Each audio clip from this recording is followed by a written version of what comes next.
તાપી જિલ્લા કલેક્ટર કચેરીમાં શનિવારે જિલ્લા સંકલન સમિતિની બેઠક યોજાઈ હતી। કલેક્ટર દેવ ચૌધરીના અધ્યક્ષસ્થાને મળેલી આ બેઠકમાં નાગરિકોની અરજીઓના સમયસર નિકાલ અને સરકારી કામગીરીમાં પારદર્શિતા વધારવા પર ખાસ ચર્ચા થઈ છે। ધારાસભ્ય કુંવરજીભાઈ હળપતિએ પણ હાજર રહ્યા હતા। તાપી જિલ્લા કલેક્ટર કચેરીના સભાખંડ ખાતે યોજાયેલી બેઠકમાં કલેક્ટર દેવ ચૌધરીએ વિવિધ વિભાગોની કામગીરીની સમીક્ષા કરી।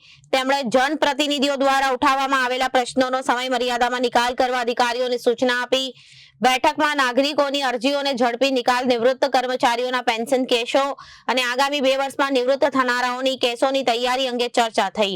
એજી ઓડિટના બાકી પેરાઓ પર ઝડપથી પૂર્ણ કરવામાં જણાવ્યું। કલેક્ટરે ઈ સરકાર પોર્ટલની 100% અમલવારી, ખાતાકીય તપાસ અને સીએમ ડેશબોર્ડના ટાર્ગેટ પૂર્ણ કરવા પર પણ ભાર મૂક્યો। બેઠકમાં જિલ્લા વિકાસ અધિકારી રામનિવાસ બોગાલિયા, એસપી જે.એન. દેસાઈ સહિત જિલ્લાના વરિષ્ઠ અધિકારીઓ ઉપસ્થિત રહ્યા। Reporter Ashish Gavit, Janadesh news, Tapi.